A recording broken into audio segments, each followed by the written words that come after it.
किंवा पोट तिडकीने त्यांनी सांगितल्यानंतर पोटाला तड लागून उपयोग नाही, डोक्यात तिडीक गेली पाहिजे. पण देवेंद्र फडणवीस, मी तुम्हाला आव्हान देतोय की तुमचं मोदींपासूनचं तुमचं आणि तुमच्या खालच्या चेलाचपाट्यांचं अगदी वर्गाच्या मॉनिटरची निवडणूक असली तरी हिंदू मुस्लिम न करता केलेलं भाषण दाखवा. आम्ही सगळे मिळून तुम्हाला 1,00,000 रुपये देतो. जा.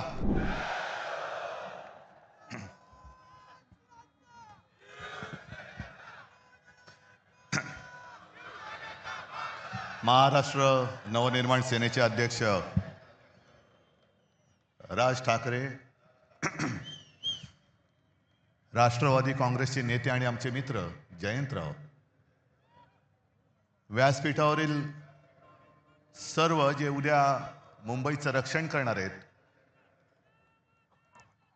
ते भावी नगरसेवक आणि तिन्ही पक्षाचे मान्यवर नेते आणि जमलेल्या माझ्या तमाम हिंदू बांधवांनो, भगिनींनो आणि मातांनो,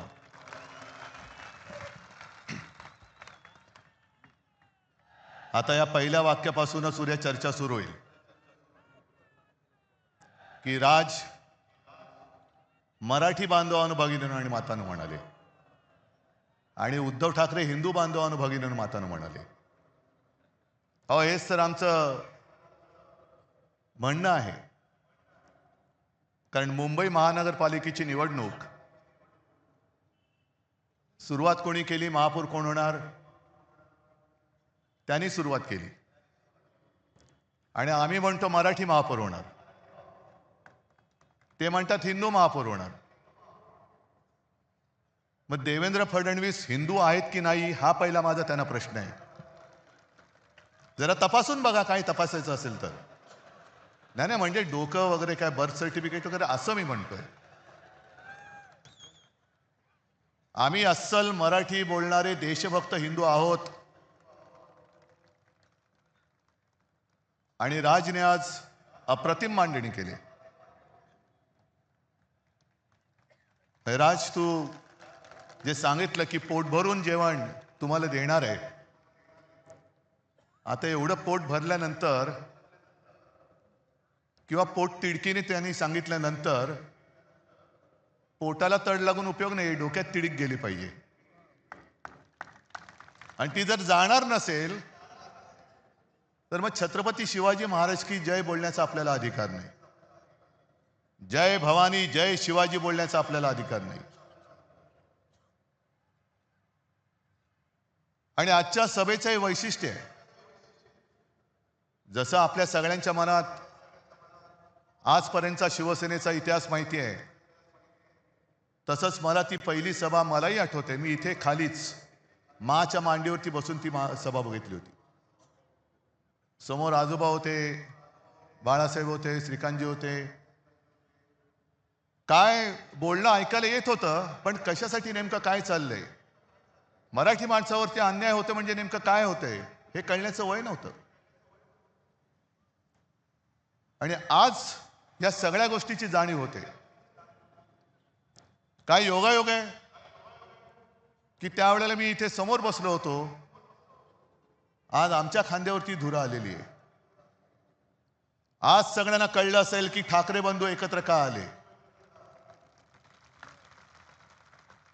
आणि जयंतराव, भावकी एक झालेली आहे, आता गावकी पण एक होते.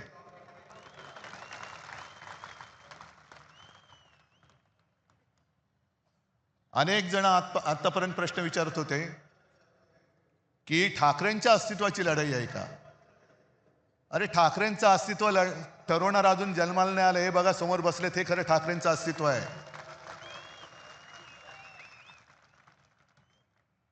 ही सगळी लाचार माकडं ही कधी वाघ नाही बनू शकत. आणि आत्ता तुमच्या लक्षात आलं असेल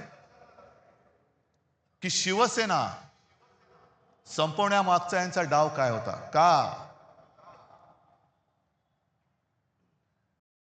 संयुक्त महाराष्ट्राच्या लढ्याच्या वेळेला आचार्य आत्रे होते, एस एम जोशी होते, डांगे होते आणि पहिले जे 5 जण सगळ्यात पुढे होते त्याच्यात आमच्या दोघांचे आजोबा प्रबोधनकार केशव सीताराम ठाकरे होते. ही आमची घराणेशाही म्हणा किंवा घराण्याची परंपरा म्हणा, आणि हे रक्तामध्ये असावं लागतं. मराठीचं प्रेम, मातृभाषेचं प्रेम हे रक्तामध्ये असावं लागतं. आणि आमच्या डोळ्यात देखत जर आमच्याच घराचे, राज्याचे, भाषेचे लचके तोडले जाताना आम्ही प्रबोधनकारांची नातवंड, बाळासाहेबांचा मुलगा, श्रीकांतजींचा मुलगा हे काही शेपट्या घालून घरी बसू असं या भाजपवाल्यानं वाटलं. आज जे काय राजने मांडलेलं आहे हेच तर आम्ही सांगतोय. आणि आमच्या दोघांचे शेवटी अनुभव हा सगळ्यात मोठा गुरु असतो. साहजिकच आहे, मराठीसाठी एकत्र आलोत आणि राज जे बोलत तेच सांगतोय. आमच्यामध्ये तसे वाद नव्हते, पण ते वाद आम्ही आज गाडून टाकलेले आहेत आणि मराठी माणसासाठी, हिंदूंसाठी आणि महाराष्ट्रासाठी एक ताकद म्हणून उभे राहिलेलो आहोत. निवडणूक महापालिकेची, पण भाजप काय प्रचार करते? दर निवडणूक आल्यानंतर यांचा पूर्वी एक विकृत डान्स होता, त्याला रोंबा सोंबा म्हणायचे. अश्लील सगळं चाळी सुरू व्हायचे आणि मग त्याला लोकांनीच हडतूड केलं होती, तो बंद झालं. तशी प्रत्येक निवडणूक आल्यानंतर हे भाजपडे रोंबा सोंबा खेळायला लागतात. हिंदू मुस्लिम, मराठी अमराठी, महापौर कोण होणार. मला वाटतं आदित्यने सगळी केलेली कामं तुम्हाला सांगितलेली आहेत. आणि देवेंद्र फडणवीसांनी जे एक आव्हान दिलं की उद्धव ठाकरेंचं एक तरी भाषण असं दाखवा की जे विकासावरती बोललेत, मी 1000 रुपये देतो. नको, चोराचा पैसा मला नको, चोरलेला पैसा नको. पण देवेंद्र फडणवीस, मी तुम्हाला आव्हान देतोय की तुमचं मोदींपासूनचं, तुमचं आणि तुमच्या खालच्या चेला चपाट्यांचं, अगदी वर्गाच्या मॉनिटरची निवडणूक असली तरी हिंदू मुस्लिम न करता केलेलं भाषण दाखवा. आम्ही सगळे मिळून तुम्हाला 1 लाख रुपये देतो. जा. हे भांडवत ठेवायचं नुसतं. त्या संयुक्त महाराष्ट्राच्या लढ्यामध्ये अनेक जणांना तो लढा कसा झाला, कोणी केला माहिती पण नाहीये. आपण 2010 साली इथे पाठी संयुक्त महाराष्ट्राच्या लढ्याचे एक दालन केले. जाऊन मुद्दामून बघा काय अवस्था यांच्या कारभारात त्याची झालेली आहे. मी अभिमानाने सांगेन की ते दालन आपण उभं करू शकलो याचं कारण मुंबई महानगरपालिका आपल्याकडे होती. पण तेव्हा सगळे मोठे नेते होते, जनसंघ त्याच्यामध्ये कुठेही नव्हता. मुळामध्ये लढणारे नाहीच, हे घरं पेटून पोळ्या भाजवणार आहेत, आगी लावायच्या, आपलीच माणसं आपल्यावरती सोडायची, रक्तपात झालं तर आपल्यामध्ये होईल, पण ते तिकडे पोळ्या भाजणार. जनसंघ कुठेही नव्हता. पण जनसंघ केव्हा घुसला मध्ये? संयुक्त महाराष्ट्र समिती जी माझ्या आजोबाने आणि सगळ्यांनी मिळून स्थापन केली होती. सगळे पक्ष हे एकत्र आले. मुंबई महाराष्ट्राला मिळालीच पाहिजे. त्याही वेळेला गुजरातचा डोळा हा मुंबईवरती होताच. द्विभाषिक राज्य होतं. आणि तुम्ही हिंदू हिंदू जे म्हणता ना, त्यावेळेला मोरारजी देसाई नावाचा नरराक्षस जो गुजरातमध्ये जन्माला होता, तोच नरराक्षस मुख्यमंत्री होता. आणि त्यांनी दिसताच क्षणी गोळ्या घाला. गोळ्या ही माणसं मारण्यासाठी दिलेली आहेत, त्याचा योग्य वापर करा हे आदेश देणारा मोरारजी देसाई हा हिंदूच होता. मरणारी मराठी माणसं होती. पण एक गोष्ट तुम्हाला मुद्दामून सांगतो की जनसंघ त्याच्यामध्ये कुठेही, म्हणजे गोळीला तुम्ही, पोळीला आम्ही, पण त्या सगळ्या लढ्यामध्ये अण्णाभाऊ साठे होते. तसाच एक शाहीर अमर शेख हा महाराष्ट्रप्रेमी मुसलमान सुद्धा होता. आणि तो ठणकावून सांगायचा, जागा मराठा आम जमाना बदलेगा.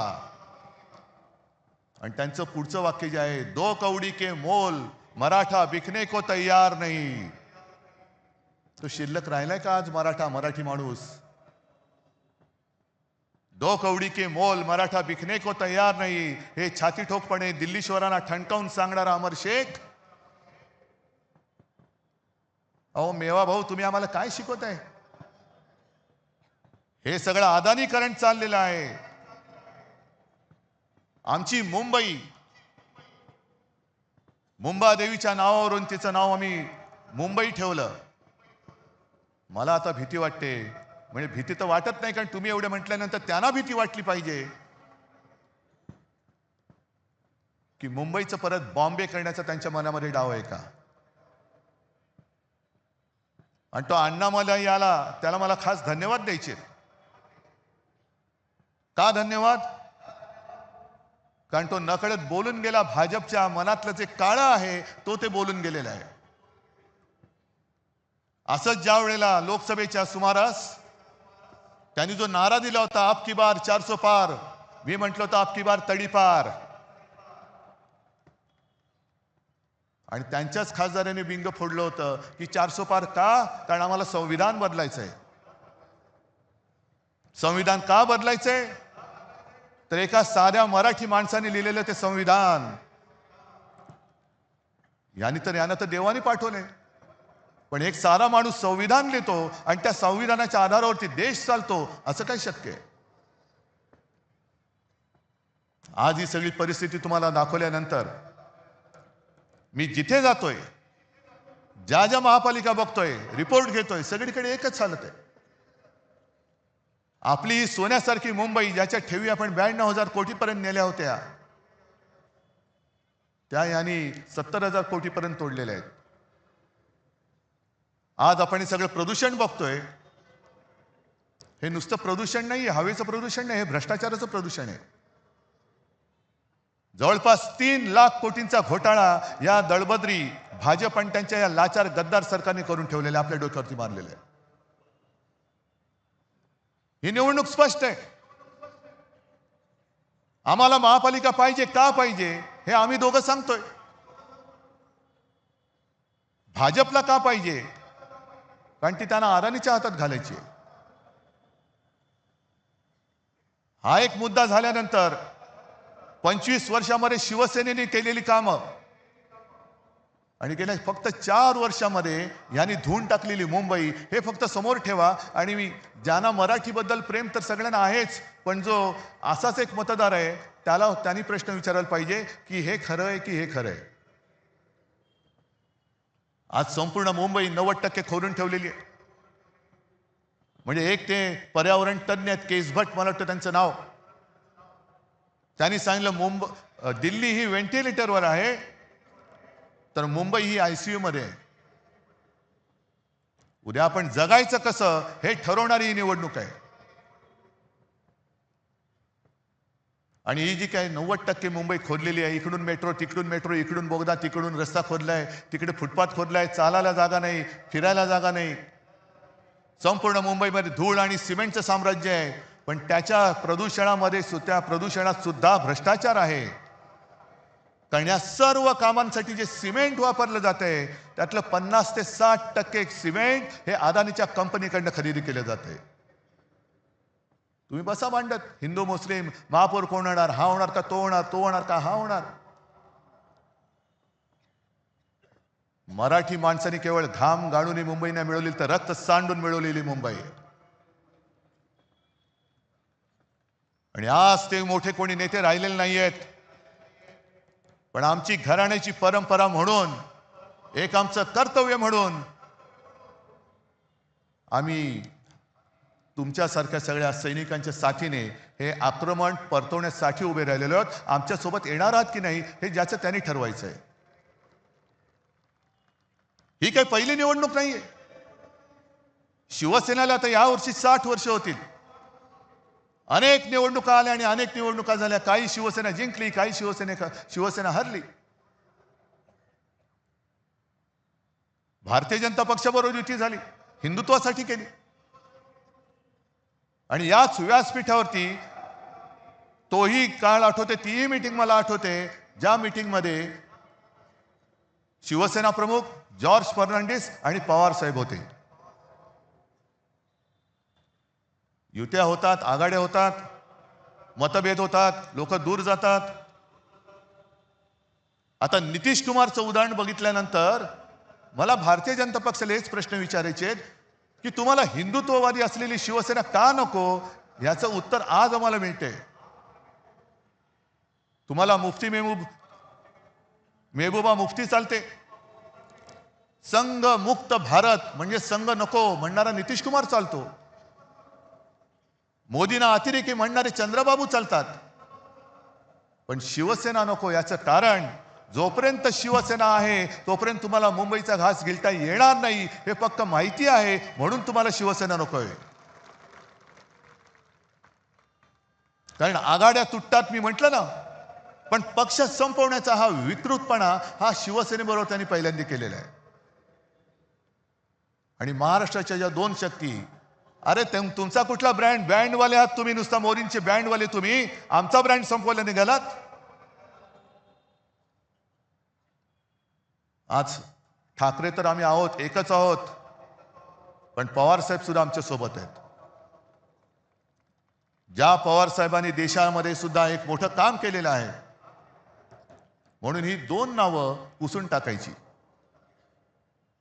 हे एकदा संपले का मराठी माणूस उभाच राहू शकत नाही. पण त्यांना अजून कळलेलं नाहीये, मराठी माणूस सहनशील आहे, दयावान आहे. पण कोण जर का अंगावर आला तर शिवसेना प्रमुखांची शिकवण आम्हाला आहे, एक तर कोणावरती वार करू नका, पण जर अंगावर कोण हात उगारला तर तो हात जागेवर ठेवू नका. आम्ही कोणाला घाबरवण्यासाठी युती केलेली नाहीये. आम्ही कोणाचं काही हिसकावून घेण्यासाठी युती केलेली नाहीये. पण आमच्याच घरामध्ये येऊन जे दादागिरी करतायत त्यांच्या विरुद्ध आम्ही आवाज नाही उठवायचा तर काय लेंड्या टाकायच्या. आणि मला एक मराठी माणूस असा दाखवा की जो परराज्यात जाऊन ह्यांचे जे पोपटलाल आहेत त्यांच्यासारखा दादागिरी करतोय. एक माणूस दाखवा, उभा चिरून टाकतील त्याला. पण मराठी माणसाला जो एक काही दुहीचा शाप आहे, हे शिवतीर्थ आहे. आज आपण शपथ घेतली पाहिजे की त्या दुहीच्या शापाला सुद्धा आपण कायमचं गाडून टाकू. शिवरायाच्या साक्षीने शपथ घेतली पाहिजे. नाहीतर औरंगजेबाचं ते वाक्य शिवसेना प्रमुखांनी सांगितलेलं ना की या पहाडी मुलखात पराक्रम मुळामध्ये शिकवावंच लागत नाही. हे मराठे या पहाडी मुलखात तमाम दुनियेला भारी आहेत, यांना पराक्रम शिकवावं लागत नाही. पण दुहीचं बीज इकडे खडकावर जरी भिरकावलं तरी एवढं रुजतं फोफावतं की पाहता पाहता तमाम दौलत तबाह करून टाकतं. हा दुहीचा शाप गाडून टाकायचा आहे. आणि भारतीय जनता पक्ष, मला कालच्या मुलाखतीत प्रश्न विचारला, तुम्ही वडिलांकडनं काय शिकलात. म्हटलं मी वडिलांकडनं त्याने जे त्यांच्या वडिलांनी शिकवलेलं तेच मी शिकलोय. म्हणजे काय. म्हटलं ढोंगावरती लाथ मार. मी ढोंगावरती लाथ मारतोय, भाजपच्या ढोंगावरती लाथ मारतोय. शब्द नीट ऐका, ढोंगावरती. कारण भाजपचं हे ढोंग आहे, भाजपचं हिंदुत्व हे ढोंग आहे, भाजपचं देशप्रेम हे ढोंग आहे. त्या काश्मीरमध्ये पहलगाममध्ये हल्ला झाल्यानंतर अनेक माता भगिनींचा सिंदूर पुसला गेला. त्या सिंदूरची यात्रा. बरं हल्ला कोणी केला. पाकिस्तान. मग ऑपरेशन सिंदूर. आणि थोडे दिवस गेल्यानंतर जो पाकिस्तान आपल्या देशामध्ये अतिरेकी घुसवतोय त्या पाकिस्तान बरोबर निर्लज्जपणे क्रिकेट खेळायला या शहांचे चिरंजीव पुढे. हे यांचं देशप्रेम. राज तू जे सांगितलं अकोटमध्ये MIM बरोबर युती, अंबरनाथमध्ये, म्हणजे तिकडे तर कमाल झाली. उद्धव ठाकरेंनी जर काँग्रेस बरोबर आघाडी केली तर उद्धव ठाकरेंनी हिंदुत्व सोडलं. मग देवेंद्र फडणवीस अंबरनाथमध्ये तुमचं काय असं होतं की जे तुम्ही सोडू शकलात. काय सोडलं तुम्ही. बरं मोदींच्या घरी लहान असताना ईदच्या दिवशी आजूबाजूच्या मुस्लिम कुटुंबियांकडनं जेवण यायचं, चांगली गोष्ट आहे. सौगाते मोरी तुम्ही वाटणार, पण आम्ही जरा कुठे काय खुट केलं, आम्ही जर अमर शेखची आठवण काढली तर आम्ही हिंदुत्व सोडलं. काँग्रेस बरोबर हात मिळवला, आम्ही हिंदुत्व सोडलं. म्हणजे भाजप काय करतंय ते अमर प्रेम, आणि आम्ही केलं तर लव जिहाद. हे ढोंग आहे. आणि काल मी संभाजीनगरला गेलो होतो. मला हिंदू मुस्लिम किंवा या जातीपातीच्या राजकारणात ही निवडणूक न्यायची नाहीये. माझं आज सुद्धा देवेंद्र फडणवीसांना दुसरं एक आव्हान आहे की तुम्ही आज माझ्या व्यासपीठावरती या, आपण दोघं मिळून, माझी पण गरज नाही पाहिजे, आदित्यला सांगतो, मुद्द्याचं बोला.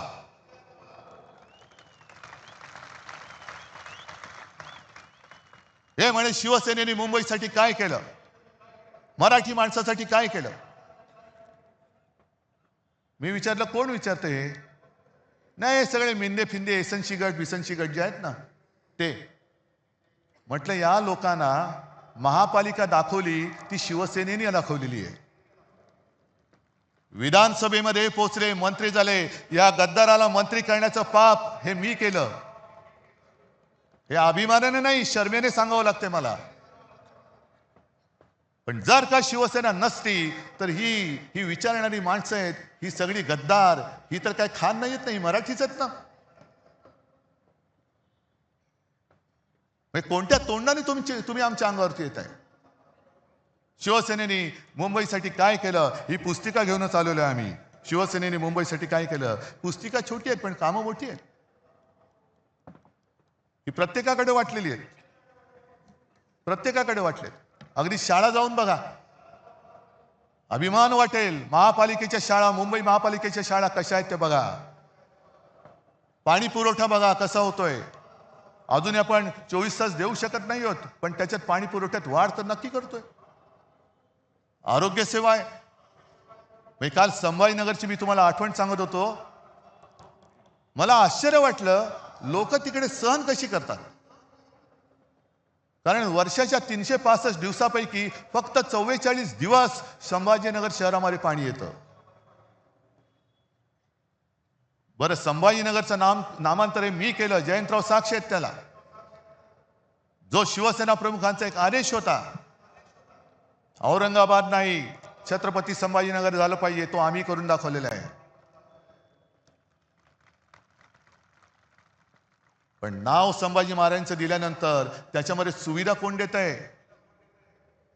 4 वर्ष तुमच्याकडे सत्ता आहे. डबल इंजिन, ट्रिपल इंजिन, जेवढी इंजिन, आता मनसेचं इंजिन आमच्याकडेच आहे. तुमची इंजिन नुसती पोकळ वाफा सोडतायत. बरं, त्याच्यामध्ये सुद्धा एक गंमत मी बघितली. निवडणूक महापालिकेची आणि अजित पवारांचा फोटो आहे. नशामुक्त संभाजीनगर करू. म्हटलं पहिली तुमची सत्तेची नशा उतरवा. आणि साताऱ्यामध्ये ड्रग्सच्या फॅक्टरीवरती ज्याच्या धाड पडली, त्याचं जे काय खरं खोटं आहे आमच्या सुषमाताईंनी बाहेर काढलेलं, त्याची चौकशी लावा ना. त्याची नाही लावणार. नको त्या गोष्टींमध्ये चौकशा करणार. आज तुम्हाला सांगतो, भाजपच्या एका वर्षात भाजपला एका वर्षामध्ये साधारणतः 3100 कोटी रुपये निधी मिळाला. 3100 कोटी. तुम्ही म्हणाल तुम्हाला काय याचं पडले सांगतो ना. आज राज्य सरकार त्यांचं आहे, केंद्र सरकार त्यांचं आहे. पण मुंबई महापालिकेला विविध करांच्या माध्यमातून जवळपास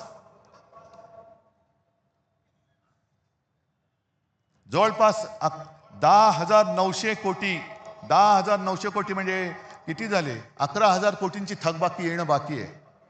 यांच्या तिजोऱ्या भरतायत, माझ्या मुंबईची लुटतायत. तिकडे गणेश नाईक बॉम्ब मारतायत, नवी मुंबईची तिजोरी खाली झाली. आणि म्हणून तुम्ही मुद्द्याचं बोला. आज आम्ही जे सांगतोय की आम्ही एवढ्या मुलांना मोफत शिक्षण देतोय, 8 भाषांमध्ये विविध शाळांमधनं शिक्षण देतोय, आधुनिक तंत्रज्ञानाने मुलांना शिकवतोय. या ना, समोर या. आणि एक शहर तुमच्या राज्यातलं असं दाखवा की भाजप शासित शहर आहे ते मुंबईच्या बरोबरीने येऊ शकेल. दाखवून द्या, मी काही हरायला तयार आहे. पण मुद्दे सोडून बोलायचं, आपल्याला भांडवत ठेवायचं आणि अदानीच्या थैल्या भरायच्या. तुषार आपटेचा उल्लेख जो राज तू केला, अक्षय शिंदे मारला, तुम्हाला माहिती आहे ना, एन्काउंटर केला. आणि मी याच व्यासपीठावरून बोललो होतो की शिंदेना गोळ्या घालायलाच पाहिजे होत्या. ह्या संदर्भ माझा काही जणांनी वेगळ्या अर्थाने घेतला. माझं म्हणणं एवढंच होतं की गुन्हेगाराला सजाही झालीच पाहिजे. पण ज्या पद्धतीने अक्षय शिंदेचा एन्काउंटर झाला, हा संशयास्पद आता तुम्हाला वाटतोय की नाही वाटत? कारण जर का अक्षय शिंदे जिवंत असता आणि त्यांनी कदाचित या सहआरोपी असलेल्या तुषार आपटेबद्दल माहिती दिली असती तर कोण फासावर गेला असता? पण हे पुरावे मारून टाकायचे. आणि तुषार आपटेने तिथे बदलापूरमध्ये पक्षाचं काम चांगलं केलं म्हणून या विकृताला त्यांनी स्वीकृत नगरसेवक केला. ही सगळी बजबजपुरी झालेली आहे. आम्हाला तो भाजप एक काही काळ थोडासा आपला वाटत होता, जो राष्ट्र प्रथम म्हणत होता. आता ज्या पद्धतीने सगळे गुंड पुंड त्यांच्यामध्ये जात आहेत. नाशिकमध्ये आमच्या सोबत होता तेव्हा हा सलीम कुत्ताचा मित्र, पण सलीम कुत्ताचा मित्र भाजपात गेल्यानंतर त्याचं श्वान झालं. तिकडे प्रफुल्ल पटेलला त्यांनी घेतलं, इक्बाल मिर्चीचा साथीदार. नवाब मलिक आमच्या सोबत होते तर दाऊदचा साथीदार. आणि अजित पवारांबद्दल माझं स्पष्ट म्हणणं आहे देवेंद्र फडणवीसांना की 70,000 कोटीचे घोटाळ्याचे आरोप तुम्ही आणि मोदीजींनी त्यांच्यावरती केले. ढीगभर पुरावे तुम्ही नेऊन दिले. आता जर का केस चालू आहे असं तुम्ही म्हणताय तर पुरावे तुम्ही दिलेत, ते आता पुरावे की जाळावे कोर्टाने एवढं सांगा. आणि त्या पुराव्यामध्ये दम असेल, कारण तुम्हाला माहिती आहे तुम्ही पुरावे दिलेत, तर अजित पवारांना लाथ मारून हाकलून द्या. आणि नसेल तर अजित पवारांची जाहीर माफी मागा. कारण हेच तुमच्या चालचाली चाललेले आहेत. लोकांना बदनाम करायचं, आयुष्यातून उठवून टाकायचं, पक्षामध्ये घ्यायचं. म्हणजे भाजपची एवढी हालत वाईट झालेली आहे. निष्ठावंतांना आता काही किंमत राहिलेली नाहीये. निष्ठावंत सगळे उपऱ्यांच्या, म्हणजे आपण उपरे वेगळे आपल्या डोक्यावर बसवतात हे, पण भाजपच्या निष्ठावंतांच्या डोक्यावरती वेगळे. म्हणजे भाजपच्या ते जयंतराव तुम्हीच सांगितलं होतं ना, तसं त्यांचं झालं. आता कोणाच्या खांद्यावर कोणाचे ओझे, सगळे माखलेले, घाणीने माखलेले, लडबडलेले. ही लोक घ्यायची, निष्ठावंतांनी त्यांचे लंगोट धुवायचे, सगळं साफ करायचं आणि डोक्यावरती घेऊन यांना नाचत सुटायचं. एवढंच निष्ठावंतांचं काम राहिले. ही भाजप आम्हाला मंजूर नाहीये. आता भाजपामध्ये राष्ट्र प्रथम नव्हे तर भ्रष्टाचार प्रथम म्हणणारी भाजपा झालेली आहे. गुंडागर्दी करणारे, बलात्कारी प्रथम म्हणणारी भाजपा झालेली आहे. आणि आपल्यामध्ये आगी लावून प्रत्येक ठिकाणी हेच होतंय. एका मोठ्या समाजाला डिवचायचं आणि त्याच्या विरुद्ध इतर समाजाला चिडवायचं. म्हणजे हा डिवचलेला समाज विरुद्ध गेला तरी चालेल, पण बाकीचे चिडवलेले एकत्र येऊन हे भाजपला मतदान करतील. कसं करतील हे बघायचं. मी इथल्या मुंबईकरांना, तमाम मुंबईकरांना मी आवाहन करतोय, म्हणजे विनंती करतोय, हा लढा आमचा आहेच, मराठी माणसाचा आहेच. पण आज मुंबईमध्ये अनेक पिढ्या राहणारे इतर भाषिक आहेत. ज्या वेळेला मुंबईमध्ये संकट येतं, नैसर्गिक आपत्ती असेल, अतिरेकी हल्ला असेल, तेव्हा पहिल्यांदा जात पात धर्म न विचारता त्याला वाचवायला धावून जातो तो शिवसेना प्रमुखांचा शिवसैनिक धावून जातो. रक्तदान करायला पहिल्यांदा रांग लावून उभा राहतो. तो भाजपवाला नाही राहत. तो तिकडे गोमूत्रासाठी लाईन लावेल, पण रक्तदानासाठी नाही लावणार. गोमूत्र प्राशन करायलाही लाईन लावतील तिकडे. माणसं मरतायत, नाही गोमूत्र प्राशन केलं तर त्याची जीव वाचतील. तुमचं हिंदुत्व. पण रक्तदान करताना सुद्धा शिवसैनिक कधी विचारत नाही की माझं रक्त कोणाला जाणार आहे. हे अशा अण्णा मला येतील आणि जातील, मलाही खाणारे येतील आणि जातील, ओरबाडून आपल्याला काढलं जातंय. आणि म्हणून आम्ही एक पोट तिडकीने हा लढा उभारलेला आहे. नाही तर आम्ही पण गेलो असतो ना. हे एवढं देश भरून अडाणींनी टाकलेलं आहे, त्याच्यात आम्ही आमची घरं भरली असती, काय फरक पडतोय? पण तसं जर का आम्ही झालो तर राज, तू जे बोललास की आज शिवसेना प्रमुख आमचे आजोबा हे वर्ण आमच्याकडे बघत असतील, त्यांच्या डोक्यात किंवा त्यांच्या मनात आमच्याबद्दल काय झालं असतं? अरे ही आमची पिढी, आम्ही काय होतो, आम्ही काय लढा उभा केला, कशा त्या खचलेल्या मराठी माणसाच्या मनगटामध्ये आम्ही हिंमत आणि आत्मविश्वास भरला, आणि ही माझी शेलपट मुलं आणि नातवंड नाही.